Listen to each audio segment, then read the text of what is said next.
Look at this shit. All that shit that they spray. The so-called elite are poisoning the planet.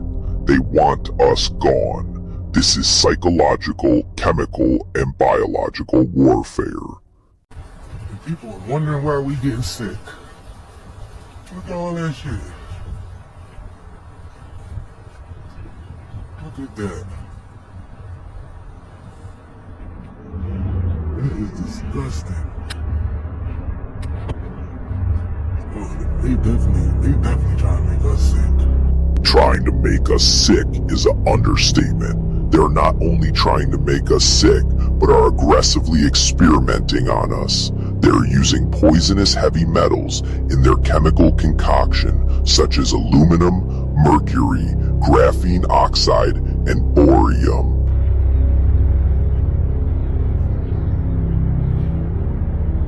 Those conspiracy theories that came true. Geoengineering is a real thing. There has been testimony in front of the United Nations. People like Bill Gates means spraying chemicals out of airplanes in our skies. Things like aluminum and barium that are toxic. And what is the purpose? To dim the sun. This is another brilliant idea our degenerate rulers came up with, is blocking out our main source of life, the sun. Blocking out the sun wouldn't just make Earth dark, it would collapse almost every system that keeps life going. The effects would happen in stages, and they'd be catastrophic. They want to dim the sun. Aluminum is toxic to all life forms. It has no biological function, use, anything. And it's neurotoxic. They are spraying neurotoxins on us that we can't avoid, that then go into our crops, that are taken up in our rivers and streams. Geoengineering, where they're dropping nano aluminum from the atmosphere, and it goes into the nose, it goes directly into the brain, and it goes to the part of the brain that is most affected in Alzheimer's disease. I warned of that. I said, if you do that, they're going to have increased Parkinson's and Alzheimer's, and both have increased significantly since they've been doing this on a large scale. Chemtrails are real, and these banned photos prove it. Look at this monstrosity. Look at these planes filled up with toxins. Look at it spraying all over the skies, and these pilots, a bunch of traitors, committing treason. Look at this. If we allow them to continue, they will decimate what's left of Earth.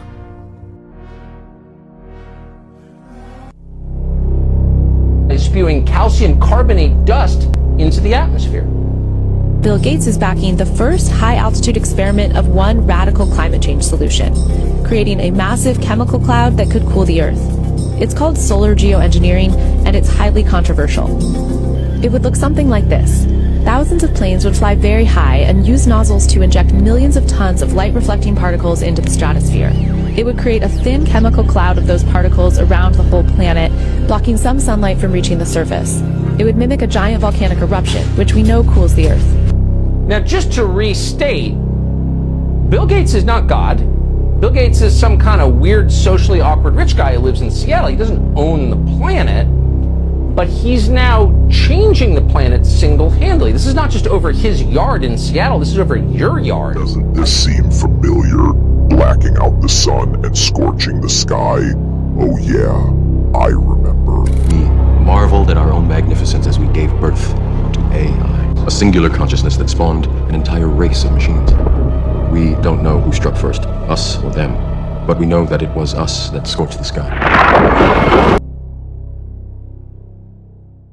Effect of reducing population growth, that's this big benefit. The population is growing the fastest where people are less able to deal with it. Will we still need humans? Not for most things. We'll decide. We have the twin challenges of both population growth and climate change. First, we've got population. The world today has 6.8 billion people.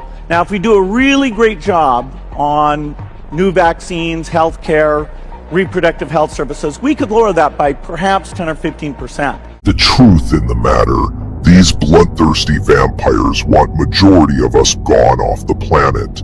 Depopulation has always been their agenda. Between the wars, the chemical and biological warfare, the psychological warfare, the classism warfare, and last but not least, the economic warfare, they are more than 80% into their plans. We must stand up now, together, and fight this. The only way is to put our petty differences aside and unite.